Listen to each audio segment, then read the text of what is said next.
രേഖാചിത്രം ജോഫിൻ ടി ചാക്കോ സംവിധാനം ചെയ്ത മറ്റൊരു സിനിമ.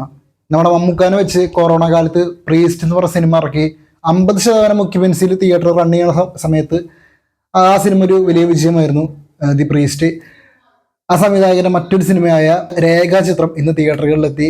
ചിത്രത്തിൽ നമ്മുടെ ആസിഫ് അലി, അനശ്വര രാജൻ, മനോജ് കെ ജയൻ അങ്ങനെ ഒരുപാട് താരങ്ങൾ ഈ സിനിമയിൽ അഭിനയിച്ചിട്ടുണ്ട്.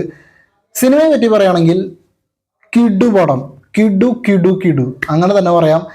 എനിക്ക് തോന്നുന്നു മലയാളത്തില് ആദ്യമായിട്ടായിരിക്കും സിനിമാ പ്രേമികൾക്ക് വേണ്ടി ഒരു ക്രൈം ഇൻവെസ്റ്റിഗേഷൻ ത്രില്ലർ സിനിമ പറഞ്ഞ. ഈ സിനിമ ഞാൻ നന്നായിട്ട് ആസ്വദിച്ച ഒരു സിനിമയായിരുന്നത്. കാരണം നമ്മളൊരു സിനിമാ പ്രേമിയാണ്, സിനിമകൾ കാണാൻ ഇഷ്ടപ്പെടുന്ന ഒരാളെന്ന നിലയിൽ നമ്മൾ ഒരുപാട് ക്രൈം ത്രില്ലേഴ്സ് നമ്മുടെ മലയാളത്തിൽ കണ്ടിട്ടുള്ളത് തന്നെയാണ്. ഇഷ്ടം പോലെ, പ്രത്യേകിച്ച് ഈ അടുത്ത കാലത്ത് തന്നെ എടുത്ത് നോക്കുകയാണെങ്കിൽ ഒരുപാട് നമ്മുടെ 5-ാം പാതിരയ്ക്ക് ശേഷം ഇഷ്ടം പോലെ ക്രൈം ഇൻവെസ്റ്റിഗേഷൻ ത്രില്ലർ സിനിമകൾ വന്നിട്ടുണ്ട്. പക്ഷെ അതിലൊന്നും കാണാത്ത ഒരു പ്രത്യേകത ഈ സിനിമയ്ക്കകത്തുണ്ടായിരുന്നത്. കാരണം വെച്ചാൽ ഇത് സിനിമയായിട്ട് ബന്ധപ്പെട്ടാണ് ഈ ചിത്രം മൂവ് ചെയ്യുന്നത്. അതായത് സിനിമയുടെ തുടക്കം, ഇത് ഈ പടം എന്ന് പറയുന്നത് വലിയ ട്വിസ്റ്റോ കാര്യങ്ങളൊന്നുമല്ല, അത്ര വലിയ സസ്പെൻസും വലിയ സംഭവങ്ങളൊന്നും ഇല്ലേ. നമ്മൾ ഈ അടുത്ത് കണ്ട ക്രൈം ത്രില്ലേഴ്സ് പോലെ ക്ലൈമാക്സിൽ ഒരു ട്വിസ്റ്റ്, അതായത് പ്രതി ആരാന്ന് കണ്ടുപിടിക്കുക, ക്ലൈമാക്സിൽ ഒരു സസ്പെൻസ് ട്വിസ്റ്റ്, അങ്ങനത്തെ പരിപാടിയൊന്നുമില്ല. ഇത് പ്രതികളൊക്കെ ആരാന്ന് നമുക്ക് സിനിമയിൽ ഏകദേശം നമുക്ക് സിനിമ തുടങ്ങി കുറച്ച് നേരം കഴിയുമ്പോൾ നമുക്കത് മനസ്സിലാവും. പക്ഷെ അതല്ല, ഇത് മറ്റൊരു രീതിയിലാണ് ഈ സിനിമ നമ്മളെ ഒരു ത്രില്ലായിട്ട് കൊണ്ടുപോകുന്നത്.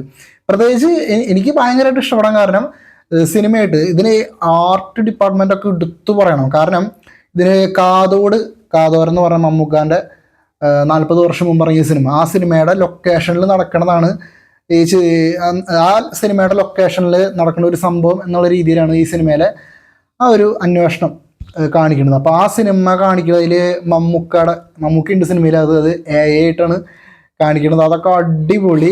നമുക്ക് റീസെന്റ് ഇപ്പോഴത്തെ ഒരു ഇതിൽ മമ്മൂക്ക ഒന്നും അഭിനയിച്ചിട്ടില്ലെങ്കിലും നമ്മളിപ്പോൾ കാണുന്ന പോലെ ആ ഒരു ഫേസ് അല്ല, അത് AI ആയിട്ട് നമുക്ക് അഭിനയിച്ചിട്ടില്ല ചിത്രത്തിൽ. അത് ആ ഒരു വർക്കാണിത്.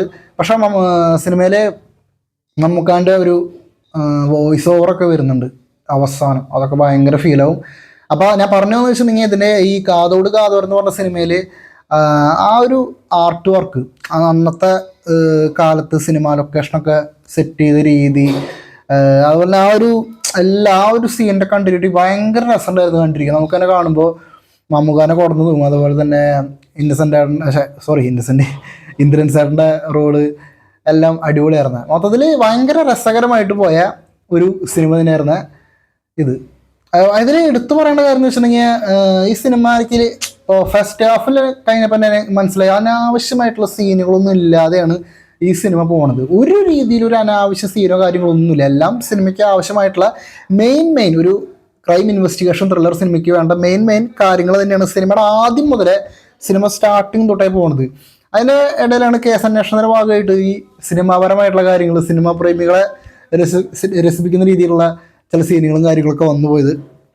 ഓവറോൾ കിഡു പടം, കിഡു ത്രില്ലർ എനിക്ക് നന്നായിട്ട് ഇഷ്ടമായി. ഞാൻ എന്തായാലും ഈ സിനിമ ഒന്നും കൂടി കയറി കാണും. കാരണം ഞാൻ ഇന്നിനാ സിനിമ കണ്ടത്, അതാണ് എടുത്തു പറയേണ്ട മറ്റൊരു കാര്യം. ഞാൻ ഇന്ന് സിനിമ കണ്ടത് തൃശ്ശൂർ രാമദാസിൽ ഫ്രണ്ട് റോല് ഒരു സീറ്റായിരുന്നു. അട്ടത്തത്രയും ഭയങ്കര ഇങ്ങനെ നോക്കണ സിനിമ ആണെങ്കിൽ അതുപോലെയായിരുന്നു. ഇങ്ങനെ ചാരിരുന്ന് ഇങ്ങനെ നോക്കണിരുന്നു. കാരണം അത്രയും ഫ്രണ്ട് റോല് അറ്റത്തെ സീറ്റ്, ഭയങ്കര മോശം വ്യൂ ആയിരുന്നു. അവിടെ സൗണ്ടും ഭയങ്കര മോശമായിരുന്നു. കാരണം ചില സംഭാഷണങ്ങൾ ക്ലിയർ ആവണേ ഇല്ല, ചില കാര്യങ്ങൾ ക്ലിയർ ആവണില്ല. അതുകൊണ്ട് തന്നെ ഞാൻ കണ്ടത് ഒരു മോശം പൊസിഷനിൽ ഇരുന്നിട്ടായിരുന്നു. എന്നിട്ട് പോലും എനിക്ക് ആ സിനിമ ഞാൻ ഇങ്ങനെ കണ്ടിരുന്നു.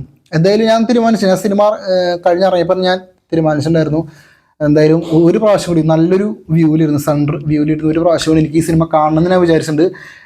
എന്തായാലും ഞാൻ പറയുന്ന ഒരു മസ്റ്റ് വാച്ച് മൂവിയാണിത്. മസ്റ്റ് വാച്ച്, സിനിമാ പ്രേമികൾക്കൊരു ട്രീറ്റ്. അതാണ് രേഖാചിത്രം.